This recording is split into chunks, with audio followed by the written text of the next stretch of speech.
Shalom, nama saya Abraham Mulyono. Saya bersama rekan saya yaitu Christine Nosono.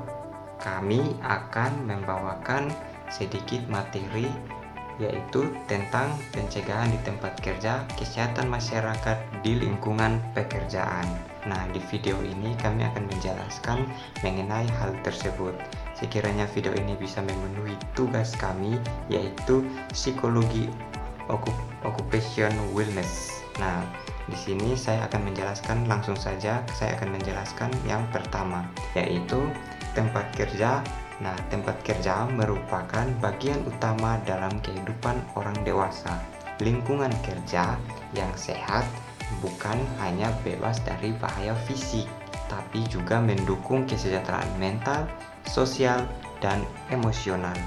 Nah, psikologi kesehatan kerja hadir sebagai pendekatan preventif untuk menciptakan organisasi dan pekerja yang sehat. Nah, yang berikut lagi yaitu kenapa tempat kerja penting untuk kesehatan. Nah, rata-rata orang menghabiskan 8 jam sehari di tempat kerja.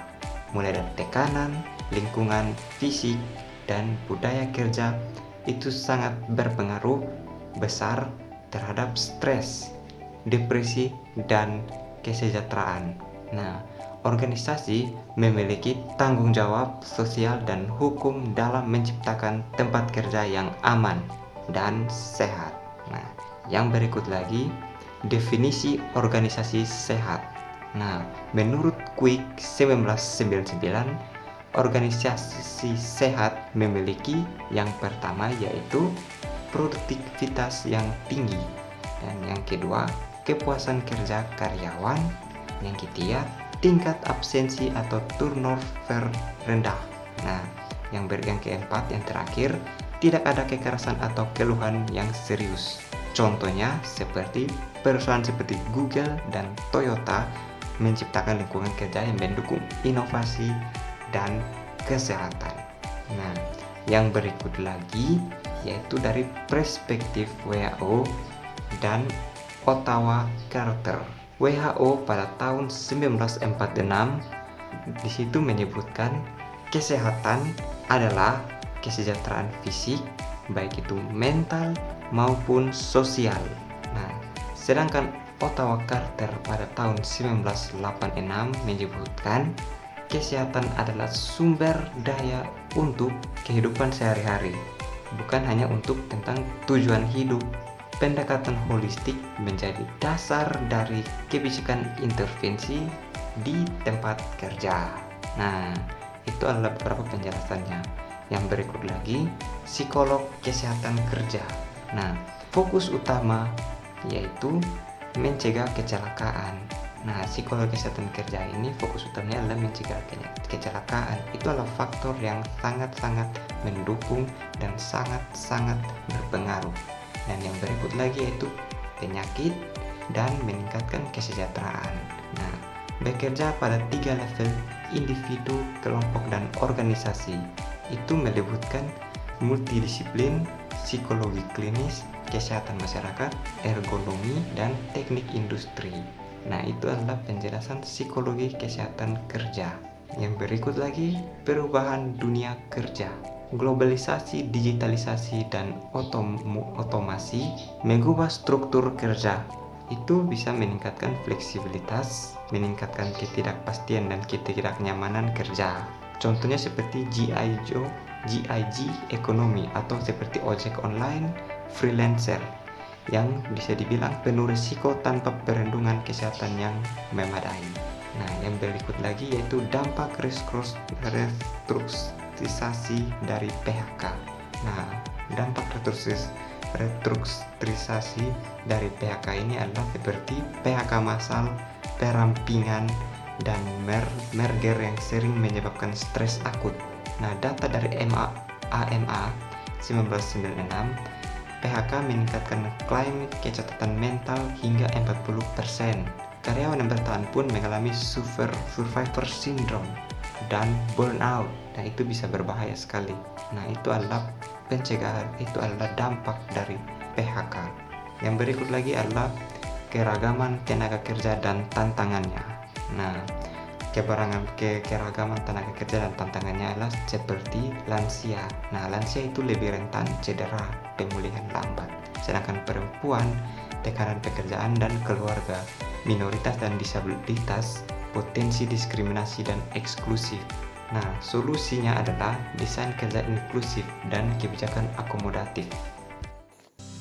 Baik, saya akan melanjutkan materi kami. Yang berikut ialah ada 3 tingkat pencegahan kesehatan. Nah, yang pertama itu primer, promosi kesehatan untuk semua.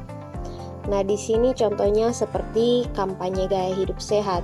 Nah, program di komunitas yang mengajarkan pentingnya olahraga dan pola makan yang seimbang seperti kelas memasak, sehat atau kegiatan olahraga bersama. Adapun edukasi untuk bahaya merokok. Nah, di sini penyuluhan di sekolah-sekolah dan tempat kerja mengenai resiko kesehatan dari merokok dan manfaat berhenti merokok. Adapun program imunisasi. Nah, di sini juga kampanyenya untuk meningkatkan kesadaran tentang pentingnya vaksinasi untuk anak-anak dan orang dewasa, termasuk vaksin untuk flu tahunan. Nah, adapun penyuluhan kesehatan mental. Nah, kegiatan ini yang mengedukasikan masyarakat tentang pentingnya kesehatan mental dan cara mengelola stres seperti seminar atau workshop. Nah, yang kedua itu ada sekunder, deteksi dini. Nah, di sekunder itu ada screening kesehatan di tempat kerja. Nah, screening kesehatan di tempat kerja itu pemeriksaan kesehatan rutin yang dimana dilakukan oleh perusahaan seperti adanya cek kolesterol, gula darah, dan tekanan darah. Ada juga pemeriksaan kanker. Nah, di sini program deteksi dini seperti mamografi untuk wanita dan pemeriksaan prostat untuk pria yang dilakukan secara berkala. Adapun tes kesehatan mental. Nah, dalam tes kesehatan mental ini penilaian stres atau depresi yang dimana dilakukan di klinik atau tempat kerja untuk mengidentifikasi masalah kesehatan mental lebih awal. Nah, yang berikut pun ada pemeriksaan rutin anak. Nah, di sini pemeriksaan kesehatan anak secara berkala untuk memastikan pertumbuhan anak dan perkembangan anak yang sehat, termasuk pemeriksaan penglihatan dan penenggalan anak. Yang ketiga itu ada tersier atau pemulihan. Nah, di dalam tersier adanya rehabilitasi pasca cedera. Nah, program rehabilitasi fisik untuk individu yang biasa mengalami cedera seperti fisioterapi setelah operasi lutut. Nah, yang berikut pun ada konseling psikologis. Nah, di mana layanan konseling bagi individu yang mengalami masalah kesehatan mental seperti terapi untuk depresi ataupun kecemasan. Yang berikut ada program pemulihan penyalahgunaan zat. Nah, dalam program rehabilitasi untuk individu yang berjuang dengan kecanduan termasuk dukungan kelompok dan terapi individu. Yang berikut ada Employee Assistance Program atau EAP. Nah, layanan ini yang disediakan oleh perusahaan untuk membantu setiap karyawan yang menghadapi masalah pribadi atau profesional termasuk konseling dan dukungan kesehatan mental. Baik, yang berikut ada pun contoh intervensi di tempat kerja.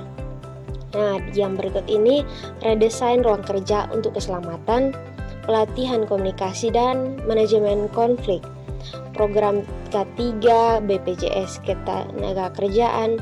Adapun studi kasus. Nah, studi kasus ini perawatan di rumah sakit yang kesulitan akses ke ruang pasien bisa diatasi dengan perubahan layout.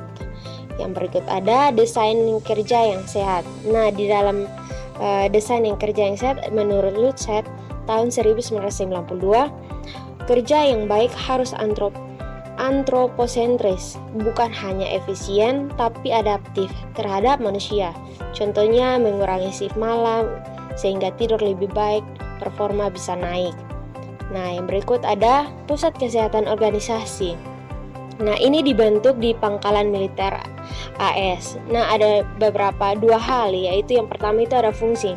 Nah, di dalam fungsi ini untuk pencegahan, evaluasi psikososial, melatih kesejahteraan. Yang kedua ada hasil. Nah, adanya penurunan bunuh diri dan penghematan biaya kecelakaan kerja hingga 30 juta. Yang berikut kebutuhan penelitian dan inovasi. Masih ada gap antara desain kerja dan kesehatan. Psikologi positif fokus pada kekuatan dan ketangguhan pendekatan berbasis bukti dan multidisipliner dibutuhkan. Nah, itulah penjelasan dari kami. Yang kami ambil kesimpulannya adalah tempat kerja memegang peran kunci dalam kesehatan masyarakat. Intervensi primer lebih efektif dan berdampak luas. Organisasi sehat, investasi jangka panjang. Demikian, terima kasih.